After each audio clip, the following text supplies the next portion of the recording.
Welcome to the Ahmad Tea podcast, part of the Tea Academy over at ahmadtea.com.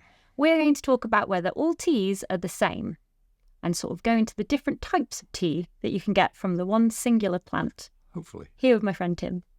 Hello. Good morning. Good morning. So, are all teas the same? How do we get the wide spectrum of teas available to us? This is the thing that fascinates me most about tea. So if it's tea, it has to come from the Camellia sinensis plant. The way the tea is processed and where it's grown and the elevation it's grown and the soil it's grown in and the season of the year all affect the teas. So this same plant, you can move it around and it will take on different characters depending on where it's grown, the elevation it's grown, etc., etc. But then when you process it, that's what makes the difference in the final result. So green tea, white tea, oolong tea, black tea, pu-erh tea, all come from the same plant. Right. And it's down to the processing at the tea garden. So when the leaf is picked and softens or withers, and then it may be rolled or cut or whatever process is used for the end result, it starts to ferment or oxidize as all the compounds in the leaf are released into the atmosphere and they react with the oxygen. The duration of that fermentation is what affects the final outcome of the leaf. Okay. If you want a green tea, stop the fermentation as soon as you can. Okay. And you stop that by heating the tea and drying it. White tea you would take from a very early in the season growth, so spring flush, very early in the tea season, get the prime leaf. A lot of white tea, you could argue it's actually green tea, but it's about the way it's rolled, the way it's prepared, the shape of the final leaf, which defines it as a white tea. So it's oxidized the same?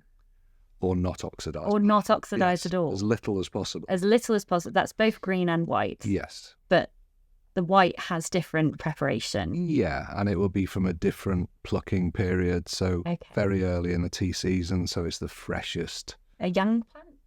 Not necessarily a young plant, but the youngest part of the growth because it's seasonal. So spring is the prime time for plucking tea in China, which is where most of the white tea comes from. Right. So that very early round of plucking, the freshest tips of the leaf are what are used for many of the white teas. Okay.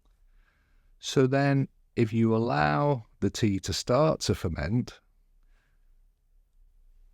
you will ultimately end up with black tea. Is that the furthest end of the spectrum? Well, there is another. Is there? There's an extension to that, which we'll come to. But if you halt before you get to black tea, this is where you get oolong tea, which sits in between black and green teas. Oolong tea is one of my favourites. It's a lovely tea. It is. Tea Kuan oolong is just one of the ultimate teas.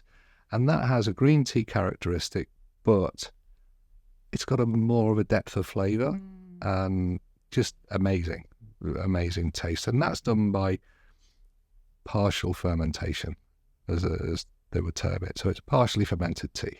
Okay. Then you reach the stage where you get to black tea. So what we normally drink in our everyday tea in the UK is generally black tea. And that's where it's reached the fermentation stage.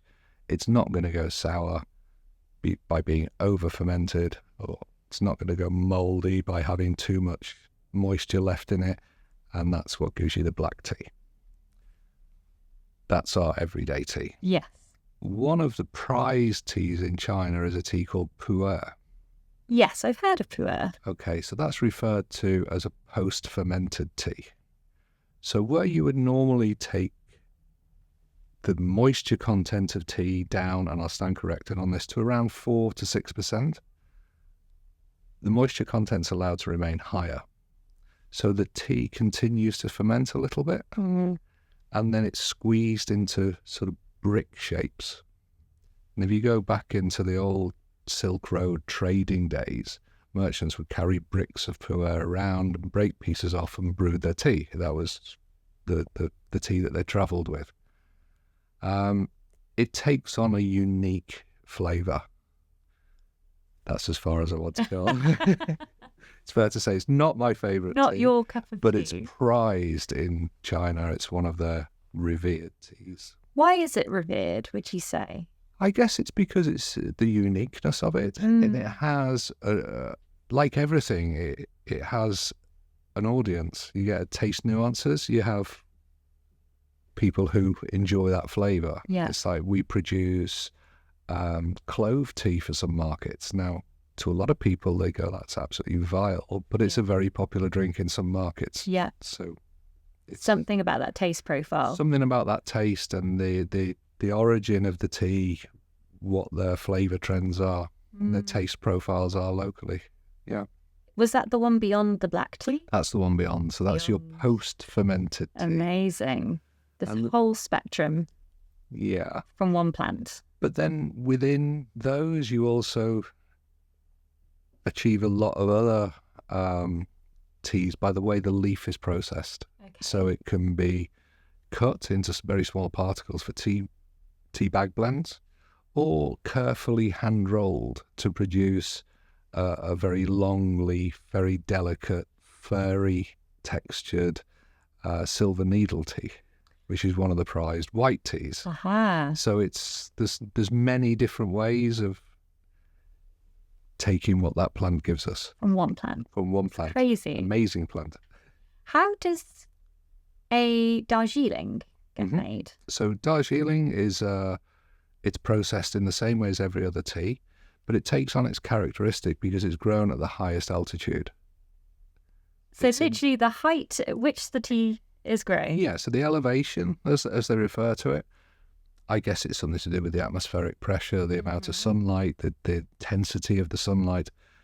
But it usually very high-grown teas like Darjeeling or Neuralia from Sri Lanka, they have a delicate, almost floral taste to them. So Darjeeling is described as having a muscatel tone. Okay. That's the sort of floral note. To me, some Darjeeling teas taste almost green. But that's because of not necessarily the processing, it's because of the elevation of growth and the delicate properties of the tea. That's incredible. Is there the colours, white, green, black? Mm-hmm. Do you know why they are called those colours? Green because of the leaf. The infused leaf is green. Mm-hmm. Black, self-explanatory. It's a black tea. White tea, do you know what? I'm not sure. Maybe it comes from blends like Silver Needle, where the leaf has a white appearance because of the lack of fermentation. It retains a lot of its delicate colour, and it's because it's that spring flush. It's probably got a much lighter appearance. Yes. That's probably where that comes from. But I may have just created another tea. Another tea myth. Putting it out there in the world. I think here it's interesting, like the default setting when you think of tea. Yes. So here in the West, if you would go a cup of tea, you think of black tea. Yeah. Whereas in China, would they necessarily think black tea? No. Generally in China, you would think green tea. Green tea. It's the stock tea in China. But one of my favourite teas is Keeman black tea, which is from China. It's a beautiful, slightly smoky flavoured tea, not like Lapsang Souchong, not that sort of smoky. It's got a very, very delicate smoky tone and just a unique flavour. So that's a black tea that they produce. They do some wonderful black teas as well in China. Amazing. I'm fortunate to be able to travel there quite a bit for work, so I get to experience them firsthand. That's fabulous. Yeah. It's, I think a lot of people can get quite intimidated by green tea, dare I say, over here. I think that I come across. I think that's very subjective to myself. But I find like when it comes to people, oh no, I just don't like it. I think a lot of that comes from the trend in the UK of having milk with tea. Do you think that's I think so, because green tea really doesn't take milk. No. You would never I would never put milk. I'm sure there are people out there who drink it with milk. But I think that's probably the biggest barrier for people. but it's the same. It's the same plant. This is a It fascinating has thing. a different taste profile because Yeah. of the oxidization, the fermentation time, but it's a wonderful tea. It is a lovely tea. Don't put milk in it. Don't be. Absolutely. I feel like the answer to the question, are all teas the same? It is yes and no. They're all from the same They're plant. all from the same plant. They're all very, very different. Yeah. Yes. Yeah. And that's the beautiful thing about tea. Absolutely. So many varieties from one leaf. It's incredible. Thank you for sharing that with us. Thank you. A wonderful journey down all the different types of tea. Hopefully not creating any additional myths out there in the world. Thank you for listening to Ahmad Tea's podcast. You can listen to more content like this over at ahmadtea.com as part of the Tea Academy.